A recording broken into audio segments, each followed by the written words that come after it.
Hi! సినీ నటి ప్రత్యూష గారి case అయితే లాస్ట్ తీర్పు అయితే వచ్చేసింది. సిద్ధార్థ గారినైతే 4 వారాల్లో లొంగిపోమని చెప్పారండి. అతను ఫస్ట్‌లో అయితే మెట్రోపాలిటన్ సిటీ వాళ్ళైతే అతనికి రూ. 5,000 జరిమానా వేశారు. అలాగే 5 ఏళ్ళు జైలు శిక్ష వేశారు. మళ్ళీ అతనైతే హైకోర్టుకైతే అప్పీల్ చేసుకోవడం అయితే జరిగింది. అప్పుడైతే 50,000 పెంచి దాని శిక్షని 2 ఏళ్ళు తగ్గించారు. మళ్ళీ అతను సుప్రీం కోర్టుకి అప్పీల్ చేసుకోవడం అయితే జరిగింది. ఇప్పుడు సుప్రీం కోర్టు వచ్చేసి లేదు నువ్వు వచ్చి లొంగిపోవాలా అని అయితే చెప్పిందనమాట. అతను ఎన్నిసార్లు మెట్లు ఎక్కి దిగుతా ఉన్నారు. అలాగే ప్రత్యూష వాళ్ళ అమ్మగారు కూడా సేమ్ అలాగే కోర్టు మెట్లు ఎక్కుతా దిగుతా ఉన్నారు.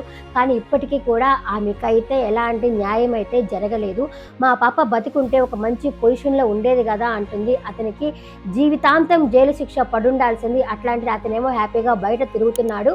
హైకోర్టు ఏం తీర్పిచ్చిందో సుప్రీం కోర్టు కూడా అదే తీర్పు ఇచ్చింది అని చెప్పి ఆవిడైతే బాధపడుతున్నారు.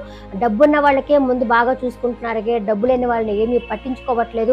అతను బాగలేనప్పుడు కూడా విషం తాగినప్పుడు కూడా వాళ్ళ దగ్గర పోతా వచ్చారు కానీ మా దగ్గరికి ఎవరూ రాలేదు, మమ్మల్ని అసలు ఎవరు పట్టించుకోలేదు అనేసి వాళ్ళైతే బాధపడుతున్నారు. ఇంతకీ వాళ్ళకి తీర్పు వచ్చినట్ట రానట్ట మీరేమనుకుంటున్నారు? మొదటి నుంచి పోరాటం చేస్తున్నాను. బట్ ఏ న్యాయస్థానం కూడా జీవిత ఖైదు వేయకుండా అతనికి అట్లీస్ట్ సెషన్ కోర్టులో చేసిన 5 years కూడా కన్ఫర్మ్ చేయలేదు. అది హైకోర్టుకి వెళ్తే 2.5 years కన్ఫర్మ్ అయింది, 50% కన్ఫర్మ్ అయింది.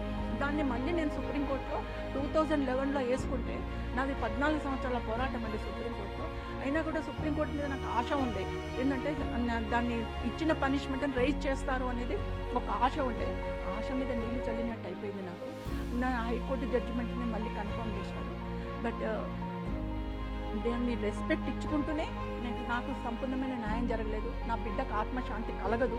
నా బిడ్డకు సంపూర్ణమైన న్యాయం జరగలేదని నేను ఈరోజు వరకు ఇప్పుడు నేను నమ్ముతున్నాను.